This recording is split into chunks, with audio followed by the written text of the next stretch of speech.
Hello friends, मैं हूं गौरव। और क्या आप ये जानते हैं कि इलॉन मस्क, जिसे स्पेस का एस भी नहीं आता था, जिसने सिर्फ फिजिक्स और इकोनॉमी में अपनी डिग्री ली थी, उसने स्पेस एक्सप्लोरेशन की $74 बिलियन की इंडस्ट्री ही खड़ी कर दी।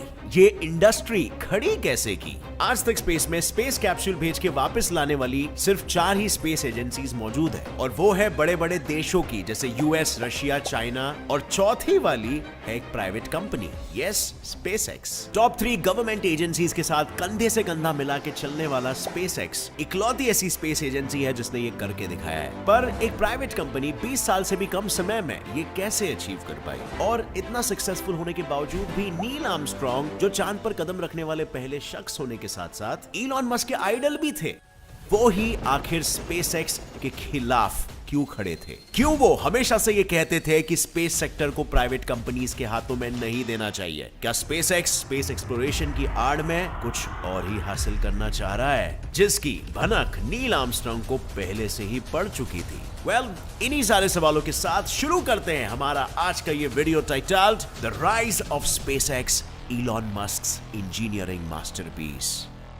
सो फ्रेंड्स, इलॉन मस्क हमेशा से एक विजनरी रहे हैं और अपने स्मार्ट इन्वेस्टमेंट्स के लिए भी जाने जाते हैं। इसका अंदाजा आप इस चीज से लगा सकते हो कि उन्होंने 1995 में Zip2 के नाम पे एक ऑनलाइन न्यूज पोर्टल बनाया था, जो उस समय तो थोड़ा सा इररेलेवेंट था, पर 10 साल बाद स्मार्टफोन्स के कॉमन होने के बाद बहुत काम आने वाला था। सिमिलरली इन 1999 उन्होंने एक दूसरी कंपनी शुरू की जिसका नाम था X.com। और नहीं, ये वो टाइप की कंपनी नहीं थी। असल में ये एक फाइनेंस कंपनी थी जिसे आज आप पेपैल के नाम से बेहतर जानते हो। ये कंपनी ऑनलाइन बैंक इंस्टॉलमेंट्स भरने की फैसिलिटी प्रोवाइड कराती थी। अब फ्रेंड्स, क्या आप यहाँ पर एक पैटर्न नोटिस कर रहे हो? 1995 से हमें ये पैटर्न दिखाई देता है कि जैसे इलॉन मस्क को फ्यूचर का पहले से ही पता चल जाता है, और अगर आज के तारीख में आप उनके बिहेवियर पे क्लोज वॉच रखोगे तो वो और उनकी कंपनी क्रिप्टो करेंसीज में बहुत ज्यादा इन्वेस्ट कर रही है। तो क्या ये एक संकेत हो सकता है कि वो फ्यूचर में अब से ही इन्वेस्ट करना शुरू कर रहे हैं, ताकि आगे जब उसकी वैल्यू बढ़ेगी तब वो बहुत सारा प्रॉफिट कमा सकते हैं?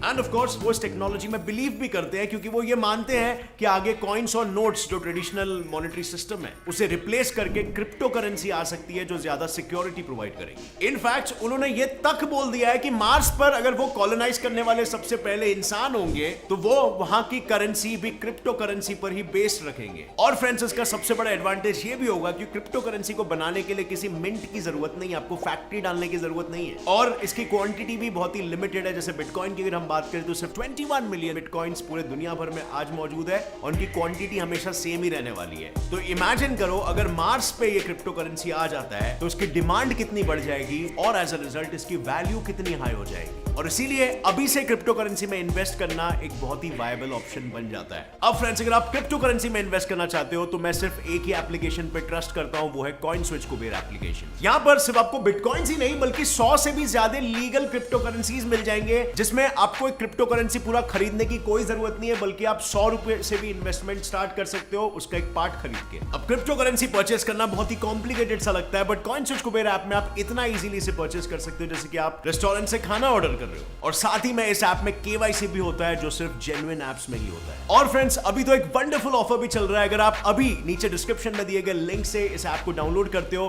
तो आपको 50 रुपीज का बिटकॉइन बिल्कुल फ्री मिलता है, जिससे आप अपनी इन्वेस्टमेंट जर्नी स्टार्ट कर सकते हो। फिर जैसे जैसे आप कंपनीज में क्रिप्टो करेंसीज में नॉलेज हासिल करोगे तो आप धीरे धीरे करके और पैसे इन्वेस्ट करना भी शुरू कर सकते। बट हाँ, यहाँ पर रिसर्च करना बहुत इंपॉर्टेंट कि हर क्रिप्टो करेंसी के पीछे एक कंपनी होती है, और उसका परफॉर्मेंस कैसा रहा है, उनके प्रोडक्ट्स कैसे हैं, और फ्यूचर में उनका क्या रोल होगा, ये सब आपको पहले से आइडेंटिफाई करना चाहिए। So click on the link in the description and go download CoinSwitch Kuber app now. तो चलिए अब वापस आते हैं स्पेसएक्स की ओर। अब फ्रेंड्स, किसी कंपनी को खोलना अलग होता है और उसे चलाना अलग होता है। इलॉन मस्क फिजिक्स और इकोनॉमिक्स में तो मास्टर थे, पर स्पेस एक्सप्लोरेशन तो एक अलग ही गेम था। यहाँ पर अगर गिरे तो संभलने के चांसेस बस नसीब वालों को ही मिलते हैं। ये बात मस्क भली भांति जानते थे, इसीलिए उन्होंने सोचा कि क्यों ना काम इजी करा जाए और रशिया से सस्ते में इंटरकॉन्टिनेंटल बैलिस्टिक मिसाइल्स यानी कि ICBM खरीद के उनसे स्पेस रॉकेट्स बनाए जाए। उसके बाद मस्क ने 3 से 4 बार कोशिशें की कि वो रशियंस को कन्विंस करे ताकि वो उन्हें सस्ते में बजट में मिसाइल्स खरीदने दे, लेकिन ऐसा हुआ नहीं। रशिया अपने बजट से जरा भी नहीं हिला और मस्क को मिसाइल्स नहीं मिले। अब करे तो क्या करे, मस्क का स्पेसएक्स बनाने का मेन मकसद तो यही था कि वो मार्स पर सेटलमेंट बनाना चाहते थे, but by using affordable technology. पर रॉकेट्स ही इतने महंगे पड़ रहे थे कि भाई ये सपना तो टूटते हुए नजर आ रहा था, और इसीलिए ये सोचते हुए उन्होंने स्टार्ट किया बुक्स पढ़ना, क्योंकि विद नॉलेज कम्स आइडियाज, और आइडियाज आते ही कोई ना कोई रास्ता निकल जाता है, जो कि हुआ भी। पढ़ने के बाद उन्हें पता चला कि एक्चुअल स्पेस रॉकेट बनाना तो मिसाइल्स खरीदने से भी ज्यादा सस्ता है और आसान भी, और बस सस्ता आई मीन एटलीस्ट 10 टाइम्स ज्यादा सस्ता। और इसीलिए चलो फिर खुद के रॉकेट्स खुद बनाना शुरू करें। यही चीज मस्क को सिर्फ दिखाई दे रही थी, पर अब रॉकेट्स बनाने के लिए साइंटिस्ट और स्किल्ड वर्कर्स लगेंगे, सो वो कहां से लाया जाए? इस क्वेश्चन के आंसर के साथ मस्क भाई पहले से ही प्रिपेयर्ड थे। उन्होंने सीधा बड़ी बड़ी एरोस्पेस कंपनीज में जो टॉप पोजीशन में काम कर रहे थे ना, उन लोगों को कांटेक्ट किया, उन्हें स्पेसएक्स ज्वाइन करने के लिए कहा। जैसे फॉर एग्जांपल टॉम म्यूलर, जो उस वक्त की एक बड़ी aerospace technology company TRW incorporation में एक रॉकेट डिजाइनर थे। और ऐसा करना काफी जरूरी भी था, क्योंकि स्पेसएक्स एक प्राइवेट कंपनी थी जिसे गवर्नमेंट की स्टेबल बैकिंग नहीं थी, यानी अगर फेल हुई तो कंपनी बंद।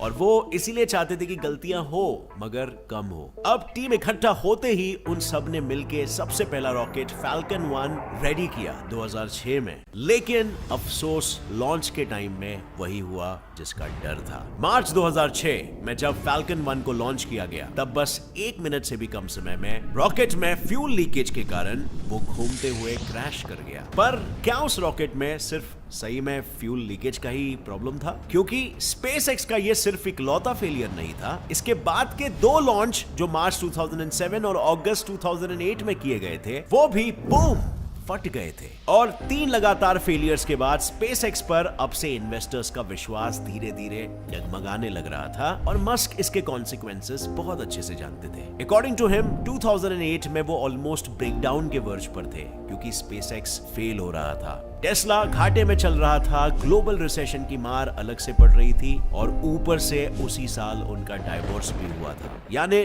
लिटरली वो फाइनेंशियल और इमोशनल दोनों एस्पेक्ट में मार झेल रहे थे। पर उनके पास अब एक चांस बाकी था, बैंक्रप्सी आने के पहले, और मस्क इस गैम्बल को खेलना चाहते थे। वो इस गिल्ट में नहीं रहना चाहते थे कि मौका होने के बावजूद भी उन्होंने ट्राई नहीं किया। और बस इस बार उनके पास एक्सपर्ट एडवाइस वाली लाइफलाइन थी, जिसमें नासा के एक्सीडेंट रिव्यू बोर्ड ने स्पेसएक्स के प्रीवियस रॉकेट फेलियर्स का रिव्यू किया था और रॉकेट को अच्छा बनाने के लिए कुछ सजेशंस दिए थे। और फिर आया वो दिन जो मस्क की जिंदगी बदल के रखने वाला था। सितंबर 2008 फैल्कन 1 का 4th लॉन्च, और वो सक्सेसफुल रहा। पूरी टीम खुश थी। फैल्कन 1 के सक्सेसफुल लॉन्च के बाद सब तालियां तो बजा रहे थे, पर स्पेसएक्स को ज्यादा जरूरत फाइनेंस की थी, ताकि वो अपने ड्रीम को रियलिटी में बदल सके। और तभी इलॉन मस्क की जिंदगी में नासा मसीहा बन के आया, और उन्होंने स्पेसएक्स को $1.5 बिलियन का कॉन्ट्रैक्ट दे दिया। जैसे कहते हैं ना, हर किसी की लाइफ में एक टर्निंग पॉइंट आता है, बस ये अवार्ड मस्क के लाइफ का वो सबसे इंपॉर्टेंट टर्निंग पॉइंट था, क्योंकि इस इन्वेस्टमेंट के बाद बाकी इन्वेस्टर्स को भी भरोसा होने लगा था कि रॉकेट का ऊपर उठना स्पेसएक्स के ऊपर उठने के पोटेंशियल को दर्शा रहा है, और सबने इन्वेस्ट करना फिर शुरू कर दिया। ये सब होते ही मस्क को फाइनली अब अपना मार्स पर सेटलमेंट बनाने का सपना पूरा होते हुए दिख रहा था। पर नासा का प्राइवेट स्पेस एजेंसीज में हेविली इन्वेस्ट करना कुछ नासा के फॉर्मर ऑफिशियल्स को मानो नागवारा था, और इनमें से सबसे फोरफ्रंट पर थे चांद पर पहले कदम रखने वाले अमेरिकन एस्ट्रोनॉट नील आर्मस्ट्रॉन्ग, और चांद पर आखिरी कदम रखने वाले अमेरिकन एस्ट्रोनॉट जीन सर्नैन। इनका कहना था कि प्राइवेट कंपनीज ओवरसीज भी डील करती है, और इसीलिए किसी देश को एज सच रिप्रेजेंट नहीं करती है। तो प्राइवेट कंपनीज को फंड करके नासा खुद को और यूएसए को इस ग्लोबल स्पेस रेस से बाहर कर रहा है, क्योंकि जाहिर सी बात है वो सारे सीक्रेट्स लीक हो सकते हैं ना। वेल फ्रेंड्स, इन दोनों एस्ट्रोनॉट्स की दलीलें सुनकर मस्क ऑलमोस्ट रोने के कगार पर आ चुके थे, क्योंकि इवन इफ उनके स्टेटमेंट से स्पेसएक्स को खास फर्क नहीं पड़ने वाला था, पर इलॉन मस्क इन दोनों ही एस्ट्रोनॉट्स को अपने गुरु मानते थे और उन्हें हमेशा अपने साथ खड़ा महसूस करते थे। बट वास्तविकता ने उन्हें कुछ और ही रूप दिखा दिया। वैसे तो नासा एंड स्पेसएक्स के बिजनेस रिलेशंस पर इस पूरे कंट्रोवर्सी का कोई इंपैक्ट नहीं पड़ा, पर स्पेसएक्स अब इन छोटे छोटे कॉन्ट्रैक्ट से खुश नहीं था।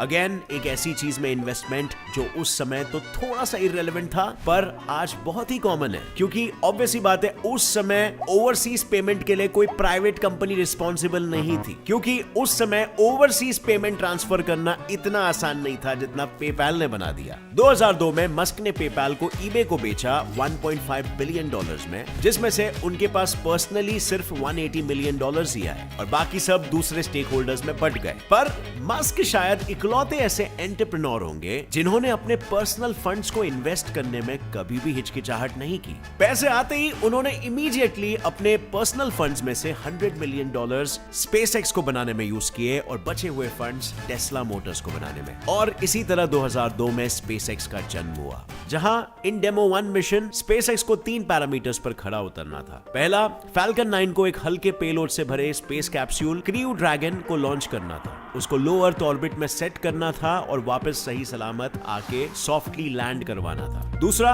अगर किसी कारण से रॉकेट में ब्लास्ट हो जाता है तो क्रू ड्रैगन कैप्सूल उससे इमीडिएटली इजेक्ट हो जाना चाहिए ताकि वो सेफ रहे। और तीसरा, कैप्सूल ऑर्बिट में सेट होने के बाद वो आईएसएस पर सक्सेसफुली डॉक हो जाना चाहिए और 5 दिन अटैच रहने के बाद उसे अर्थ पर डिसाइडेड लोकेशन पर पैराशूट की मदद से स्प्लैश डाउन करना था। मस्क को यह मंजूर था और डेमो 1 का लॉन्च डेट नजदीक आ रहा था और मस्क के साथ साथ स्पेसएक्स की पूरी टीम इस कदर टेंस थी जैसे यूपीएससी का टेस्ट देने वाली हो। But by the grace of God everything went great and 2 मार्च 2019 को स्टार्ट हुआ ये डेमो मिशन 8 मार्च को सक्सेसफुली खत्म हुआ बिना किसी अनहोनी के। नासा के साथ साथ पूरी दुनिया को यह पता चल गया था कि स्पेसएक्स अब हाई टेबल पर बैठ चुका है, पर अभी भी डेमो नंबर 2 बाकी था। ये स्पेसएक्स नहीं भूला था, उन्हें पता था कि डेमो 2 में भी उन्हें सेम ही चीज करनी है, पर साथ ही ये भी पता था कि इस बार उन्हें किसी पेलोड को लेके नहीं बल्कि इंसानों को लेकर उड़ना होगा।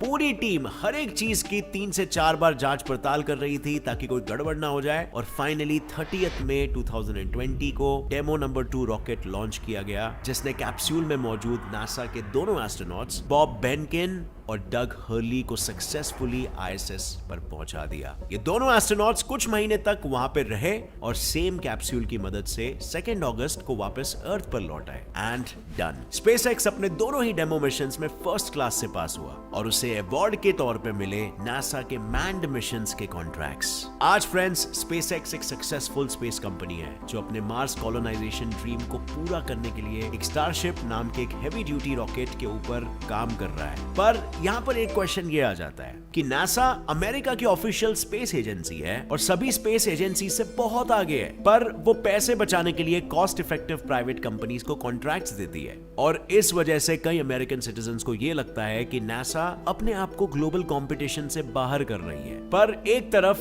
देश का नाम बड़ा करना भी जरूरी है और दूसरी तरफ पैसे बचाना भी जरूरी है। सो यहाँ पर ओपिनियंस और व्यूज डिवाइडेड है। आप किस व्यू को सपोर्ट करना चाहोगे? आपको क्या लगता है कि नासा सही है कि अमेरिका के सिटीजन सही है? End of course astronauts like Neil Armstrong सही है? आपकी जो भी राय है नीचे कमेंट सेक्शन में मुझे बताना। और हाँ फ्रेंड्स, इलॉन मस्क के फ्यूचर प्रेडिक्शन पर अगर आप बिलीव करते हो तो अभी से क्रिप्टो करेंसी में इन्वेस्ट करना चालू कर दो। Register with CoinSwitch Kuber and get 50 rupees worth of bitcoin free. नीचे डिस्क्रिप्शन में लिंक है। अगर इस वीडियो से कुछ भी नया सीखने मिला तो एक लाइक जरूर ठोकना। मेरे channel get set by science को भी सब्सक्राइब कर लो और इसी तरह अपने ज्ञान को हमेशा बढ़ाते रहो। As always, stay curious, keep learning and keep growing. जय हिंद।